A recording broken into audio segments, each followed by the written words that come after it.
Hi everyone, thank you so much for coming. My name's Grace. I'm Rachel. So today we're talking about a project that we've just sort of finished working on at the end of June, supporting and advancing Aboriginal communities in Metropolitan Melbourne. So we did this work, us two, as part of the research team, along with Marai, who wasn't able to come to the presentation today, but we'll be talking through the project, I guess, the design, sort of what it's about, the findings, but also a bit of reflection on what the process was like for us and our learnings along the way. Cool, we'll get going. Yeah, cool, thank you. Before we start, obviously we want to do an acknowledgement of country. So we pay our respects to the Wadawurrung, Boonwurrung and Wurrung people whose land this project was done on, as well as where we meet today. We acknowledge that sovereignty has never been ceded. We'd also like to pay our respects to the Aboriginal members who helped contribute to this project, KJ, Deb from Bana and Leanne from Wandara. I think we also, I know for myself as well, being non-Indigenous, working within this space, it's been a really, really big privilege, learning from KJ, from everyone else in the project, and being able to, contribute to this work as well.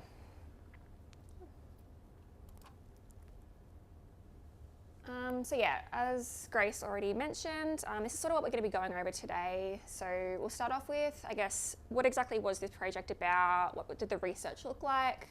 What were the sort of key findings? There were 3 parts to it: the systematic lit review, community consultations, and the policy review. But one really big thing that this project included, and what has sort of been happening more recently, was these critical reflections and reflexivity, which has followed the research's completion. And then also we were lucky enough to have this project extended. So there was actually quite a bit of action following the research that we're able to do. And while this might look a bit linear, it was really quite circular with the way we sort of went back and forth between the different parts. All right, so so this project that we have been working on was part of the broader Metropolitan Partnerships Development Project. It was funded by the Department of Jobs, Skills, Industry and Regions. So we partnered with organisations from the north, south and west of Metro Melbourne because they were the ones that were involved within that Metro Partnerships. We did attempt to engage sort of other parts of Melbourne as well, but they weren't as involved, so we sort of focused on these areas. It explored issues of self-determination of Aboriginal communities within Melbourne. This project arose from the need for more data. Not a lot was really being recorded within these sort of local areas, and there was a bit of disconnect between the regions within the Aboriginal groups. So we included a systematic review, community consultations and surveys, policy review as mentioned, and then we also led into on-ground projects. So we're going to talk about briefly, does this have sound? Yeah. So as part of the project, we created like a summary video, and this is part of that video where the partners came along and, like Rach said, talked about their role in the project overall and their role that the organisation plays within the local community.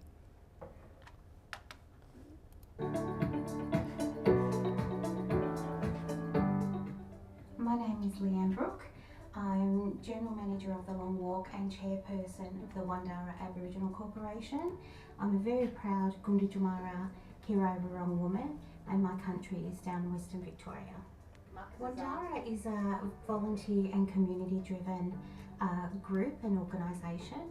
It has no paid staff, but a really committed group of local community who support Aboriginal families and people living in and around the city of Hume. We provide a range of programs and services and provide opportunities for mob in the area to come together, celebrate and practice culture. Wandara also has a support group for Aboriginal families caring for children and young people with a disability, and we offer respite and also support in order to access services. Wandara plays a really important role in the local Aboriginal community. The Killmer Aboriginal Corporation is located within the Wangurul Centre in Wyndham Vale, and that centre is a purpose-built building for Aboriginal community to gather in, to engage in culturally safe programs, to belong and connect in that part of the western suburbs of Melbourne, and to engage with council and with other Aboriginal organisations across the west of Melbourne. Importantly, the Wangurul Centre also includes Balim Balim, which is a kindergarten centre, an early years learning centre, and Balim Balim means butterfly in Wadawurrung language. The reason Killmer actually came into being is because a number of Aboriginal people in the west of Melbourne have moved into that place, and there was nowhere for people to gather. There was no programs that people could access quickly and easily. There was a lot of conversations around who was Aboriginal in the community, who was traditional owner, and there was also a number of Aboriginal people who have lived in the west of Melbourne for a very long time, and we all needed a space to gather, to belong, to connect, and to self-identify as strong Aboriginal community. Hi, I'm Deb Millett, Gurindji woman from the Northern Territory, and I'm the General Manager of Nurmarjambana, Aboriginal Gathering Place in Frankston. Nurmarjambana is a not-for-profit Aboriginal community-controlled organisation, and our role is to respond to community needs and aspirations. We also advocate on behalf of our membership and for the Aboriginal and Torres Strait Islander people who feel they don't have a voice. Everything we do is from an aspirational model and not from a deficit. Very much strength-based, and we always consult our community on all matters relating to them. Thank you. Yeah, so it was really, really great to be able to film this video with KJ, Deb and Leanne. It was great for them to be able to put, their ideas and thoughts into their own words, so we as researchers, couldn't incorrectly, interpret what they wanted to say. This video, which we'll see a little bit more later on, was good for knowledge dissemination. It was also it's been really good for advocacy, having this to sort of show local government or show state government representatives to say, look, this is what's going on, this is what we found, and this is what what my community needs.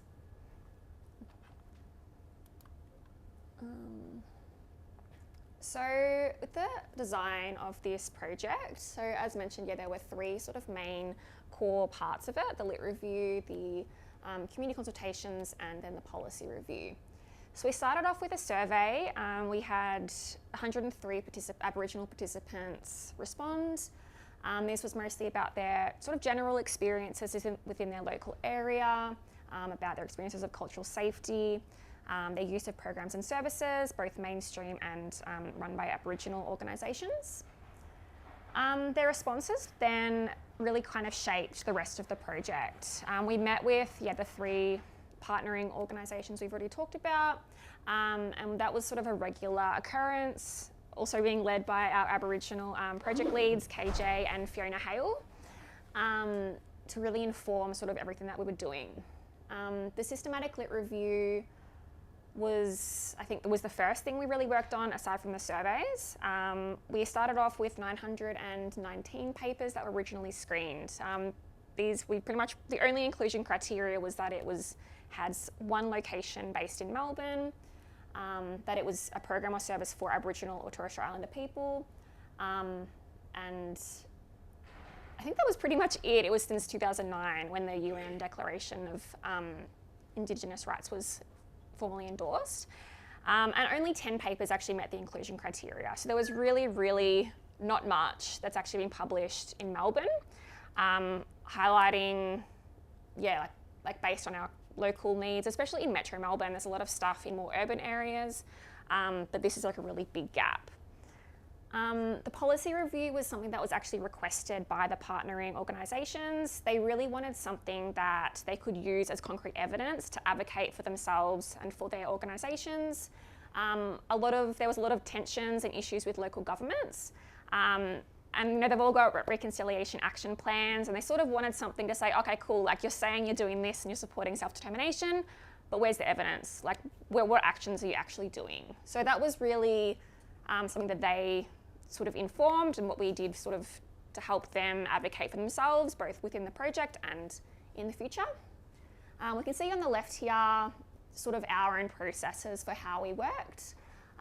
So yeah, the three of us are non-Indigenous, the researchers in the project, but we were led by 2 Aboriginal project leads and then the 3 partnering organisations. And it really was sort of like an ongoing process of critical reflection, consultation, and then incorporating that feedback. So here is just a visual from those 103 respondents of all of the language groups that were represented. This was also included within the video, like in the longer video that we made. And here are some of the survey responses as well. So the surveys included multiple choice demographic information, like multiple choice questions, but then also quite a few short answer where they were free to, respond how they would have liked to. Some really key sort of things they said, the importance of acknowledging Aboriginal diversity, that all Aboriginal cultures are different and everyone experiences and celebrates things differently. There was a lot of people that highlighted that issues accessing mainstream services, noting experiences of racism, and really one really big thing that came out was just the importance of staying local, that programs are designed and driven by Aboriginal people, preferably local people. Yeah. I think. All right, so we'll talk a little bit about the findings of the research. So from the literature review, what's happening in programs, sort of like Rach was talking to, self-determination was largely missing from the research that was looked at. Programs and services were largely individualised rather than looking at those broader macro issues. And community was not consistently consulted throughout the development of programs targeted towards Aboriginal people. So we weren't seeing those consultation processes that we'd like to see and partnering and collaboration. Yes, the sort of like inference that we got from the research that we were doing was that not being Aboriginal led or having input from local communities meant that the programs that were developed were less culturally safe and can create blind spots to allow for racism and other barriers to access. From the community surveys and priorities, we found, again, like Rach was saying, key barriers to accessing services and program included distance, lack of programs, racism that was experienced within mainstream services, and a lack of knowledge of what was going on and what was available. The themes that came up from community were the importance of centering Aboriginal voices, coming together as mob and being inclusive and welcoming to all Aboriginal people. And there was a real emphasis, again, on the importance of local matters. From the policy analysis that we did, we reviewed, local, state, and international policies with reference to self-determination, the right to self-determination. And we found that it was very inconsistently addressed across these, between these 3 different levels, and definitely within a local government level. So, we're thinking about policies from the UN, which are very clear on the right to Indigenous self-determination, and state policies and programs being pretty clear and consistent with how they describe and reference self-determination. And then at a local policy level, it really not coming up very, very frequently. There was overall a lack of acknowledgement of local Aboriginal communities outside of an acknowledgement of country. You know, we'd often see, an acknowledgement of country at the start of a document and then no reference to any local Aboriginal communities within the rest of the document.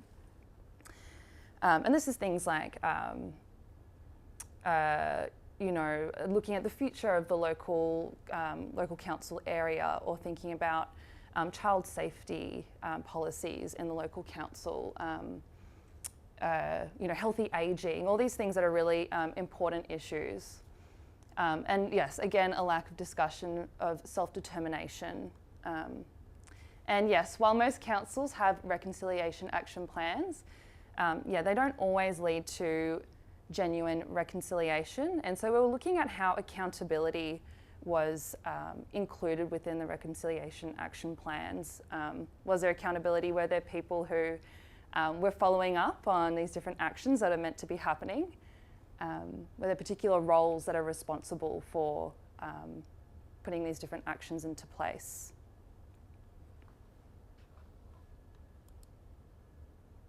Self-determination is really important. Here you have again, just speaking to self-determination, our 3 community partners, talking about self-determination and what it means in a local context as well. Important not just for our organisation, but for First Nations people everywhere. The opportunity or the right to determine what we need, how to address the challenges that we face, and to ensure that it's done in a way that meets our needs and respects our cultural practices. That is what is going to get the results and the best outcomes for our people. Self-determination is important for Nurmaj and Bana because it empowers us to make our own decisions about our affairs with our community without interference. This autonomy fosters a sense of ownership and responsibility. For our community, it means healing from historical injustices by reclaiming control of our own destinies. It allows us to develop programs and services that best meet the needs of and aspirations of our community. By exercising self-determination, we set a precedent for future generations. Self-determination is a very big word for Aboriginal community. For people who have been marginalised and erased, who are on the edges of society, and historically Aboriginal people who have been dispossessed and dispersed from their lands, their country, their families. And in the West, there's a number of families who have either been stolen, or their children have been taken, or their parents or grandparents were part of the stolen generation. So in order for Aboriginal community to feel that their voices are being heard, and then that can make decisions for themselves, self-determination is the important part of what that community should be able to do within themselves to make decisions about how they're going to interact with each other, but also be self-determining in the types of programs and services they want to access and how they want to access it, and also be self-determining in how mainstream organisations interact with them. That's a really important part. That said, though, there are lots of other works that are happening as a result of this project, and as a result of other conversations in other forums. So there's already conversations around how the different organisations, Aboriginal organisations in the West of Melbourne, might be able to collaborate together and to advocate for each other and to work in a way that grows strength in our community. Yeah. Cool. Yeah, so I guess a lot of the findings of the research may seem like common sense as well. Those findings I was talking about before or are sort of generally agreed upon. However, yeah, the importance and significance of the work that, or what was being collected was the emphasis on local contexts. So for small Aboriginal organisations, there tends to be insufficient funding and often community voice doesn't get heard, or voice isn't recorded and shared. So it was, I think another really cool opportunity to have KJ and Leanne and Deb speak to self-determination in their own words and be able to put that on a platform that can be shared. As a result of the project as well, this was done in kind of like an applied setting. We were working with the state government, and so we developed a set of recommendations. So trying to think how we can apply the findings to progress or support self-determination of the local Aboriginal communities. So that included moving towards more self-determined programming. So that would require ongoing consultation with local Aboriginal community at all stages of the design. Who is instigating the programming, who's being consulted, is there feedback, what are the consultation processes? Having Aboriginal leadership in those services and programs, and transferring resources to Aboriginal organisations and program facilitators, so any existing resources that can be transferred. We also recommended around enabling access to services and programs. So that included supporting local Aboriginal organisations, improving infrastructure so people can travel to services as well in their local area, making information more readily accessible, and creating culturally safe spaces for Aboriginal people to gather and access those services. And then we also created a list of recommendations for local government around, working with Aboriginal communities to revise and develop policy, to be accountable to community, and to acknowledge the ongoing impacts of colonisation in the work that they do.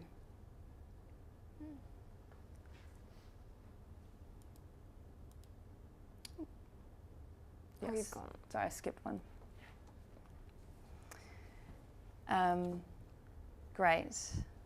Oh, and something I forgot to say was, if we can just go back. Oh, sorry.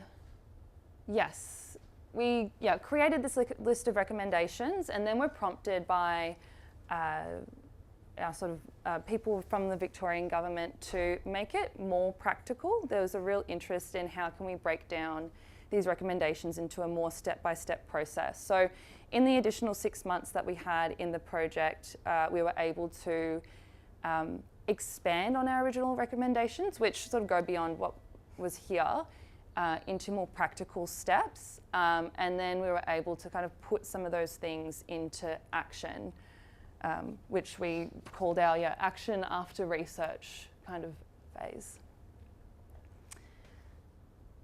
So as part of the project, we had funding to be allocated to the different partnering organisations. So in this area of the action after research, we consulted with the organisations and tried to see, what they wanted to do with the funding. So as a requirement for, the funding from the government, we needed to be able to demonstrate where that was going. So we talked about creating new positions at the different organisations that would be funded, such as a program coordinator or a youth officer. We also developed advocacy profiles. So from the information collected in the community consultations and policy review, created individual advocacy profiles that were tailored to each location. These were requested by the organisations to assist with funding applications and to capture and demonstrate local data. Who is in our community, what's important to them.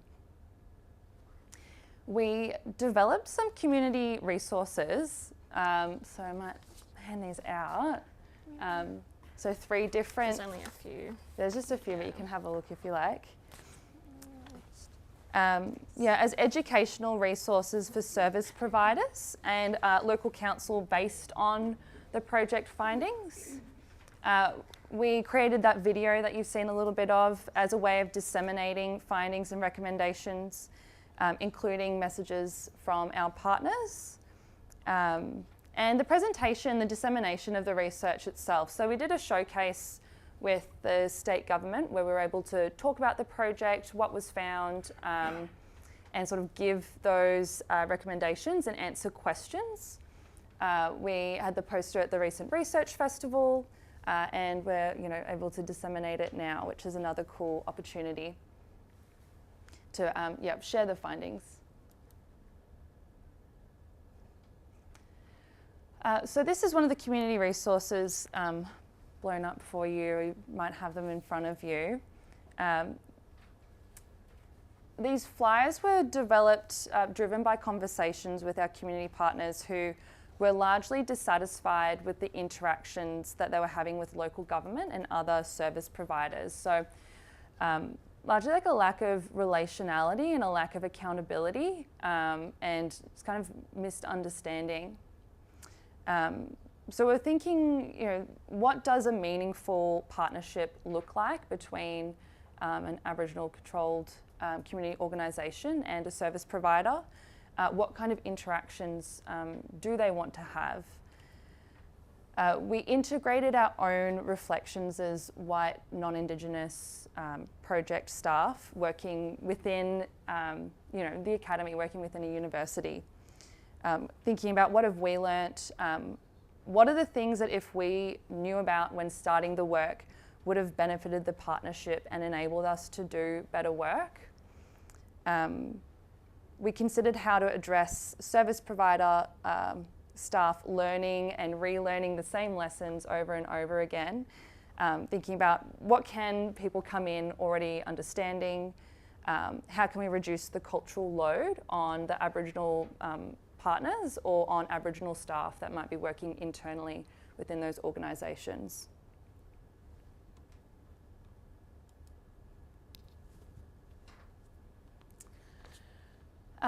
The showcase went really well. We presented to the Department of Job Skills, Industry and Regions. There were some other stakeholders there as well. We generally got quite positive feedback, but it was really interesting that there was a bit of pushback regarding a lack of resourcing and other limitations that they were saying that they experience in not being able to meaningfully engage with Aboriginal communities. So this really demonstrated the tension and kind of incompatibility between the working attitudes of, I guess that the Victorian Public Service brings to these partnerships and the ways of working that the Aboriginal organisations have.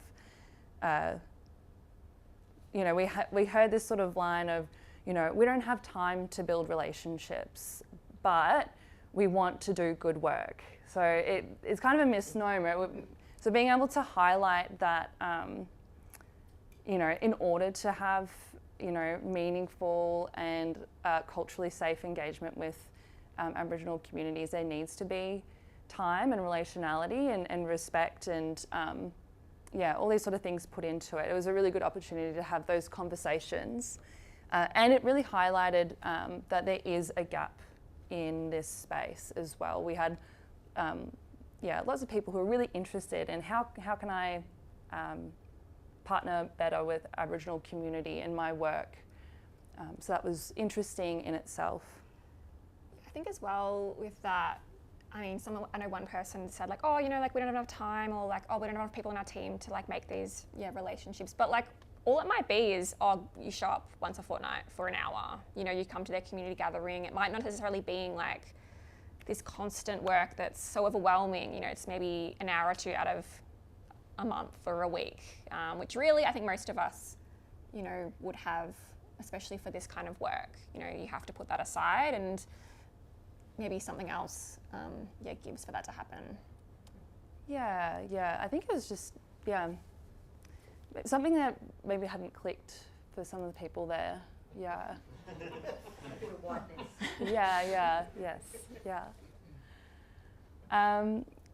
Like I was saying before, we're really lucky. A big part of the project, particularly in the final 6 months, was around like reflecting on our sort of positionality and our experience in the project. So Rach and Mariah and I would often meet, and particularly when we were creating these resources and writing a bit of a reflective piece for the report itself, got to have these conversations around what was our experience like, what were some challenges that we had, what were some lessons that we were learning, and it was a really great experience for us, I think. So we tried to capture these reflections and build them into the resources that we created. Every time we sort of came back to it, we had something else to say. So this was taken from one of the resources. So thinking about, the questions, I guess, to ask yourself, in this sort of work. We weren't trying to assume that we had all the right answers, but maybe we can prompt people to think of the right questions and sort of prompt that reflective process. So, thinking about, how can I build relationships? Who is benefiting from these relationships? Is there like a power imbalance here? How can I educate myself on matters relating to local community? How am I positioned within this space? How do I ensure that the ownership stays with Aboriginal communities? How do I ensure that the project remains Aboriginal led? Does my understanding and practice of respect align with that of the local community? And how can I ensure that respect is maintained? And then thinking about personal and professional positioning. How does my identity shape the practice of the work that I'm doing? And how might my attitudes, my values, my beliefs be unconsciously or consciously perpetuating colonial systems and attitudes? I know that some of the tensions that we experienced, there was this real thing about, we talked a little bit about cultural load, which is, placing a lot of, I guess, responsibility and load on, at the Aboriginal individuals that either work in a workplace or, maybe they have a lot of that cultural responsibility placed on them. Obviously, we didn't want to overstep our boundaries. There's that tension of, working in solidarity and then over-inserting ourselves, taking initiative, but then, not trying to make, overrun KJ with too much work, doing all the work for us kind of thing. So it really was about, answering these questions and reflecting for our own work. And I guess even asking ourselves, like, okay, why are we doing this work? Why do we think we're the right people? Because I think that obviously we're not always going to be the right people to do everything and to do all this work, but that's when, we sit back and say, okay, well, I'm not an expert. Who do I need to ask? Who is saying I should be here? And it was KJ usually, so that was good. We were very glad. I think that's a really good point. That tension between, obviously doing our work and wanting to do our work, but without, overstepping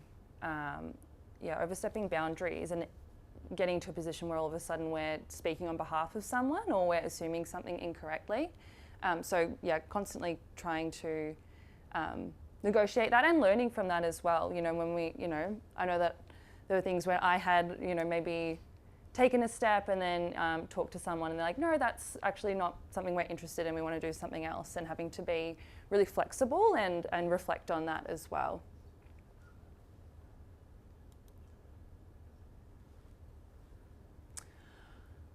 Cool, and then just to kind of get to wrapping up, what's next? So, there's current treaty negotiations within Victoria, which are predominantly with traditional owners. So this work highlights the importance of working with local organisations and local groups, many of whom are off-country. due to displacement and colonisation. So this is where the use of the advocacy profiles can be, maybe particularly helpful. Also thinking about those advocacy profiles and expanding, oh no, this is for something else. So with the funding that was a part of that was given to the organisations as well, they were able to fund new positions, and it was interesting. We had a meeting sort of wrapping up the project and hearing from Deb and Leanne about how it seems to be that as the organisation starts to get bigger, they sort of get a bit more attention from other, service providers, and they continue to sort of snowball and grow from there. So seeing that beginning to happen, particularly with Wandara, which was quite a small organisation to begin with, was really cool to see. And then, Rach and myself are currently working on translating the findings from the project and our own sort of experiences into like an educational program. So targeted at those that work professionally with Aboriginal people. So rather than one-on-one, so this includes a train-the-trainer model, so that this sort of education package, which you might think of as being kind of expanded on from those resources, can be given to the Aboriginal organisations who are able to deliver and sort of own it themselves. We're also considering delivering it with, councils, the local councils that we're sort of talking about, or VU community partners.